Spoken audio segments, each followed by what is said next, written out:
Crystal. Ah, shit! Shit!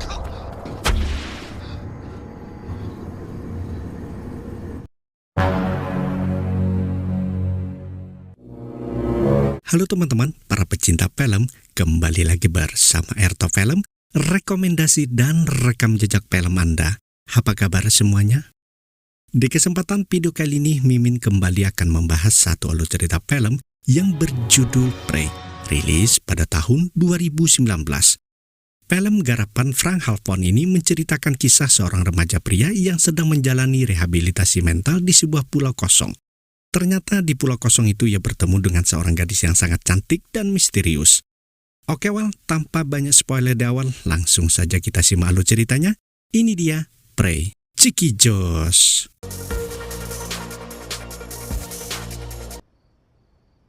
Di awal film terlihat seorang remaja pria yang bernama Toby sedang menonton video di layar ponselnya.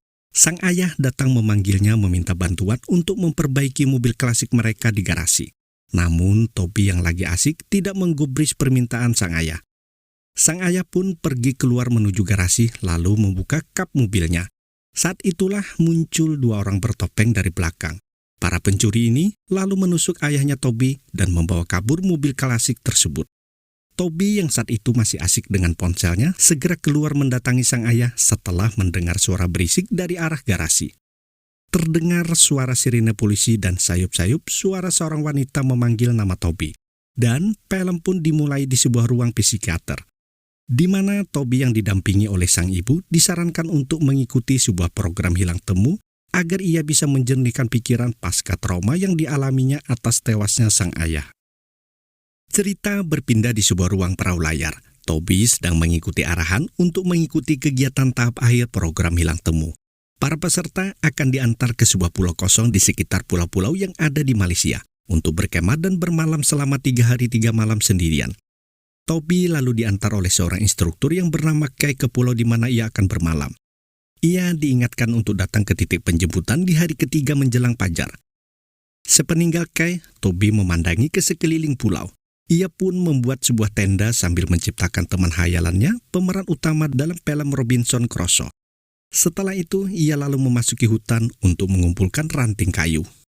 Saat itulah ia melihat buah kelapa yang terjatuh di balik dahan daun kelapa. Ketika ia menarik dahan tersebut, Toby terkejut bukan kepalang setelah mendapati seekor bangkai monyet yang mati ternganga. Lalu terdengar riuh suara monyet di atas pepohonan. Saat kembali ke tenda, Toby terkejut melihat seekor monyet yang sudah menyantap semua perbekalannya yang ada di tenda. Nampak Toby sangat kesal. Kekesalan Toby pun berlanjut saat ia ingin menyalakan api menggunakan pemantik. Ia melemparkan pemantik satu-satunya yang ia miliki. Saat menyadari kekeliruannya, ia pun mencari pemantik api itu lagi. Tanpa sengaja, kakinya menginjak kerang yang membuat kakinya berdarah. Namun, Toby akhirnya mendapatkan ide untuk menjadikan kerang sebagai menu makan malamnya. Saat malam, Toby yang kebanyakan makan kerang akhirnya keracunan dan muntah-muntah. Ia lalu berjalan memasuki hutan untuk mengambil kelapa muda yang tadi siang ia lihat. Saat itulah ia dikejutkan oleh sekelebetan bayangan misterius yang ada di belakangnya. Toby lalu mencoba mencari keberadaan bayangan itu dengan sinternya. Ketika itulah ia melihat sosok manusia bertanduk yang sangat menakutkan.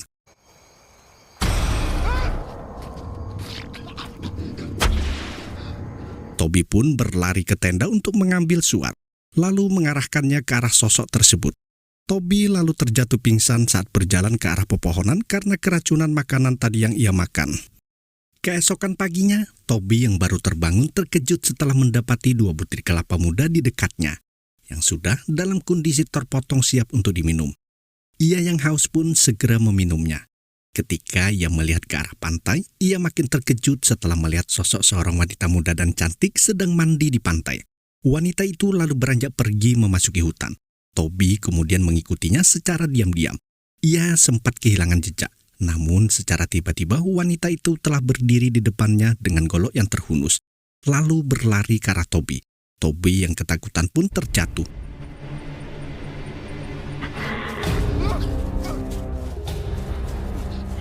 Namun rupanya wanita itu sedang berlari ke arah belakang Toby untuk menusuk babi yang sedang terperangkap di jebakan. Toby pun berlari mendatangi wanita itu. Wanita itu lalu berkata kalau Toby tak bisa tetap di sini dan menyuruhnya pergi. Namun Toby tetap berjalan mengikuti wanita itu dan bertanya apakah ia berasal dari pulau itu dan apakah ada kota terdekat di pulau itu, karena saat itu Toby sedang dalam kondisi lapar. Namun wanita itu tidak memberikan jawaban sepatah kata pun. Tidak berapa lama kemudian, terlihat wanita itu sedang memanggang babi yang tadi ia dapat di tepi sebuah sungai. Terlihat pula sebuah pondok beratapkan daun di tepi sungai. Dan Toby menceritakan kenapa ia bisa berada di pulau itu sekarang. Setelah makan, wanita itu lalu beranjak pergi untuk pulang. Toby bertanya, apakah ia harus kembali ke tendanya. Wanita itu melarangnya karena berbahaya. Toby yang penasaran bertanya apa yang menyebabkan berbahaya. Sambil menyusul wanita itu berjalan. Namun wanita itu tetap berjalan tidak memberikan jawaban. Saat Toby menanyakan siapakah namanya, wanita itu tiba-tiba berbalik dan mengarahkan goloknya. Toby sempat terkejut, namun rupanya wanita itu sedang mengarahkan goloknya pada seekor ular berbisa. Lalu berkata kepada Toby, tetap di dekat api, ular tidak suka api. Toby hanya diam dalam kondisi masih kebingungan. Sambil berjalan pergi, wanita itu pun mengatakan kalau namanya adalah Madeline. My name is Madeline. Malam itu, Toby bermalam di gubuk tepi sungai itu. Saat ia tertidur, ia terbangun dari mimpi buruknya. Ia ditusuk oleh pria bertopeng monyet yang membunuh ayahnya. Dan hujan telah membuat api di dekat pondoknya bermalam padam. Ia mencoba menyalakan api tersebut. Saat itulah ia mendengar suara aneh dari balik pepohonan, yang ia kira itu adalah Madeline. Toby lalu mencoba mendatangi arah sumber suara itu memasuki pepohonan.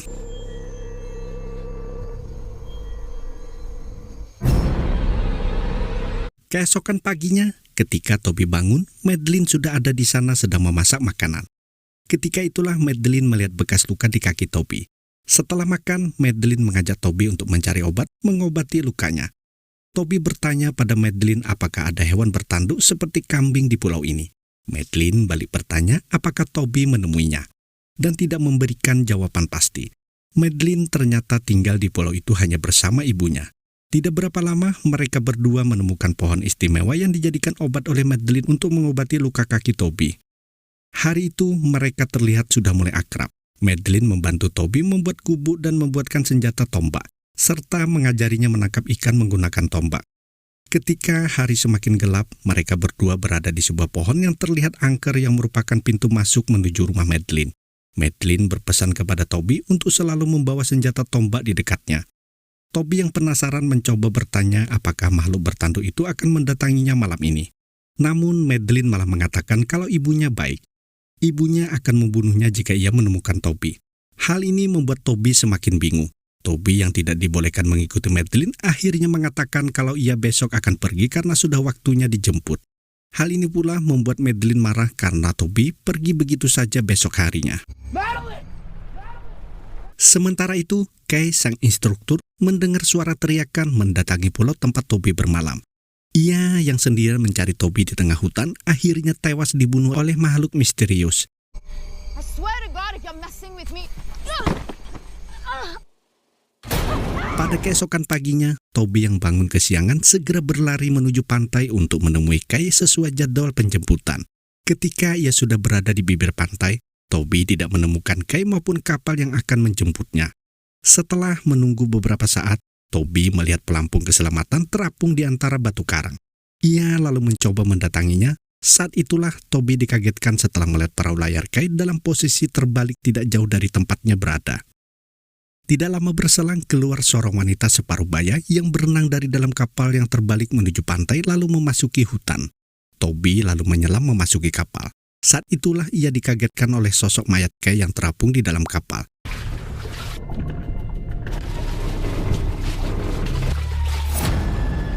Toby segera keluar dari kapal dan berjalan menuju kediaman Madeline. Di tengah jalan ia menemukan sebuah sinter milik Kay tadi malam. Toby lalu memasuki gua yang merupakan pembatas untuk menuju rumah Madeline. Ketika ia berada di dalam gua yang terlihat sangat menyeramkan, Toby dikagetkan oleh seekor kelelawar yang menabraknya. Hal ini menyebabkan sinter yang ia bawa terjatuh. Seketika, Toby panik dalam kegelapan. Ketika ia berhasil menemukan sinternya dan menyalakannya, Toby keheranan melihat lukisan yang ada di dinding goa. Setelah berhasil melewati goa, Toby kembali menyusuri belantara hutan. Saat itulah ia dikagetkan dengan pemandangan seorang wanita parubaya tadi yang sedang memanah seekor kambing, lalu menusuk kambing itu dengan sadis.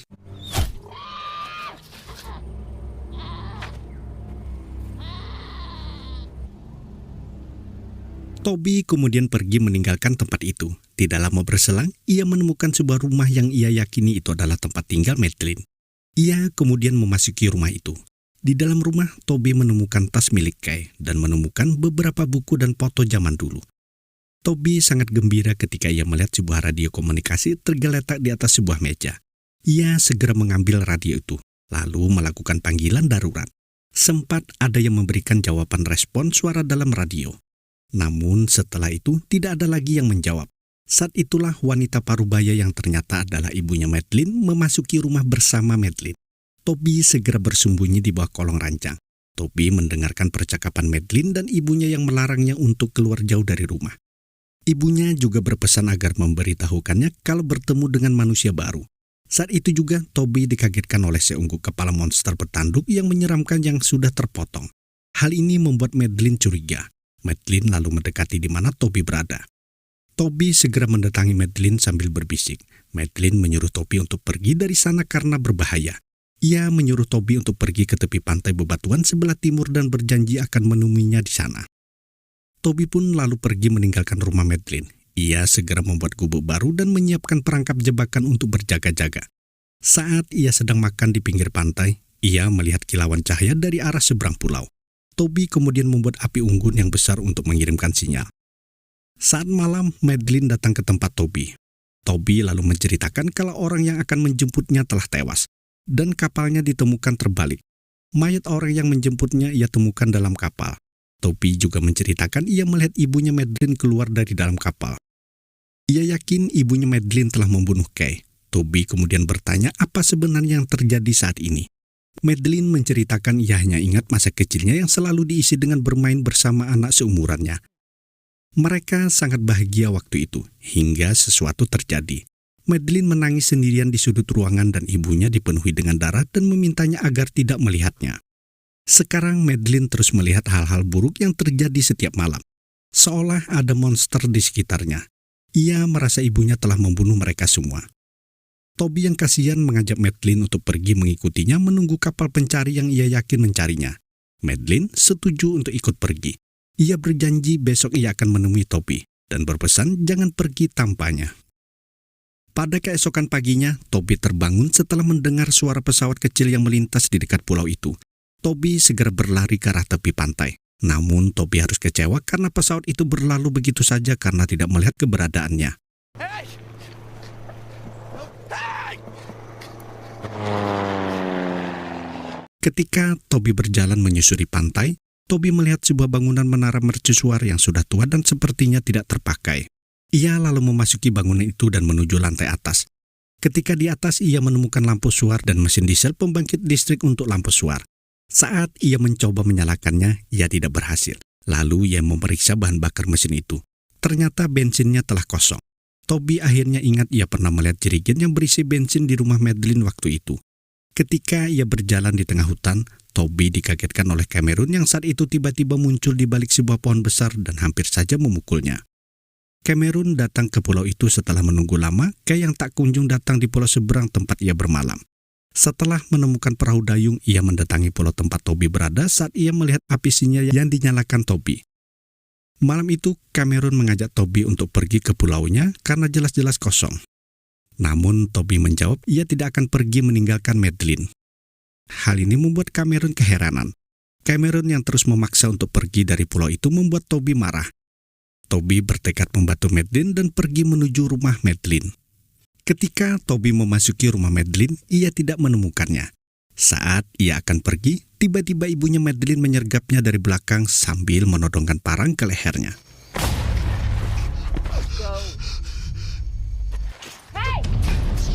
Namun Toby berhasil melepaskan diri dan berlari keluar rumah menuju perangkap yang telah ia siapkan tadi siang.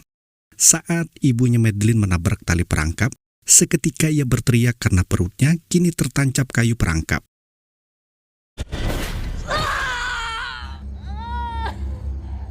Toby kemudian mendekati ibunya Madeline yang kini kesakitan. Ia yang selama ini mengira kalau ibunya Madeline lah yang telah membunuh suami, Kay, dan semua orang yang ada di pulau itu. Ia terkejut setelah mendengar pengakuan ibunya Madeline, kalau yang membunuh mereka semua adalah Madeline sendiri. Toby awalnya tidak percaya dan menganggap ibunya Madeline telah gila. Namun ibunya Madeline kemudian menceritakan bagaimana awal kejadian itu bermula. Ia dan suaminya yang dulu adalah seorang pastor, datang dan berusaha mengingatkan penduduk lokal yang saat itu melakukan pemujaan dan pengorbanan di sebuah gereja. Walau para penduduk berusaha mengingatkan mereka untuk tidak mendekati altar pemujaan, Madeline yang waktu itu masih kecil dan tidak mengerti mendatangi altar dan berdiri tepat di sebuah tanda lingkaran. Saat itulah tiba-tiba Madeline dirasuki makhluk jahat dan secara membabi buta membunuh mereka semua dan hanya menyisakan dirinya.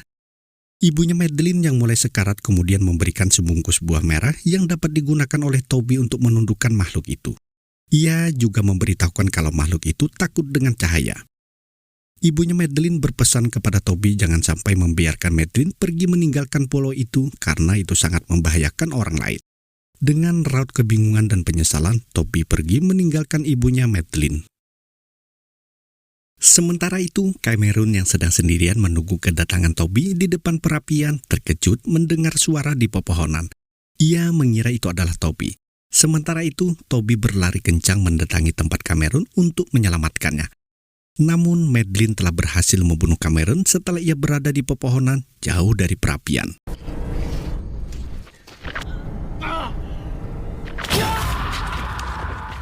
Ketika Toby sampai, ia tidak menemukan Cameron dan hanya menemukan bercak darah di tanah. Saat itulah dari kejauhan ia melihat sosok Madeline yang datang menyeret mayat ibunya. Madeline bertanya apa yang telah ia lakukan pada ibunya. Toby yang gugup kemudian mengatakan semua itu ia lakukan demi mereka berdua. Tanpa diduga, Madeline memeluknya dan langsung mencium Toby seperti birahi. Toby yang dalam kondisi ketakutan tanpa sengaja menjatuhkan bungkusan buah merah yang telah diberikan oleh ibunya Madeline. Ketika ia berusaha mengambilnya, saat mereka berguling di tanah, saat itulah Madeline menyadari keanehan perubahan pada Toby. Madeline kemudian berubah menjadi makhluk yang mengerikan. Namun Toby berhasil memukul Madeline dan menyebabkan ia pingsan. Ia kemudian meraih bungkusan buah merah dan memerasnya ke mulut Madeline lalu mengikat dengan akar dan segera berlari menuju rumah Madeline untuk mengambil bensin yang ada di sana. Toby kemudian membawa bensin ke menara mercusuar. Setelah mengisi bensin pada mesin diesel mercusuar, Toby berhasil menyalakannya. Sementara itu, Madeline yang terbangun dari pingsannya berhasil melepaskan ikatan yang mengikatnya. Dan Toby mengawasi perairan laut berharap ada kapal penolong yang datang. Ketika ia turun menuruni tangga sambil membawa jerigen bensin, Toby terjatuh dari tangga karena tangga yang ia injak sudah keropos. Dan jerigen bensin yang ia bawa pun terjatuh dan tumpah di lantai. Ketika Toby bangkit dan berjalan menuju pintu, tiba-tiba pintu itu tertutup dengan sendirinya. Toby yakin itu adalah Madeline yang kini mendatanginya. Dan benar saja, Madeline datang menyerangnya dengan cakarnya yang mengerikan. Toby berusaha melakukan perlawanan dan beruntung mendapatkan buah merah yang banyak tumbuh di bangunan itu.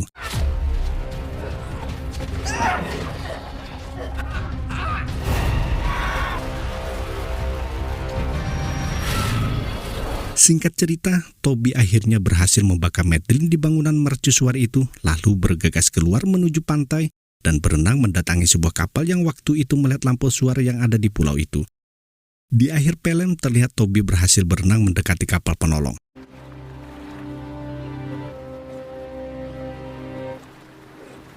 Namun secara mengejutkan, Madeline muncul di belakangnya. Dan film ditutup dengan memperlihatkan Madeline berada di kapal penolong. Oke teman-teman para pecinta film, itu tadi sebuah video alur cerita film horor yang sangat menegangkan. Jika Anda suka dengan video alur cerita ini, silahkan like, komen, dan share video ini. Berjumpa lagi dengan video alur cerita Mimin selanjutnya. Sampai jumpa.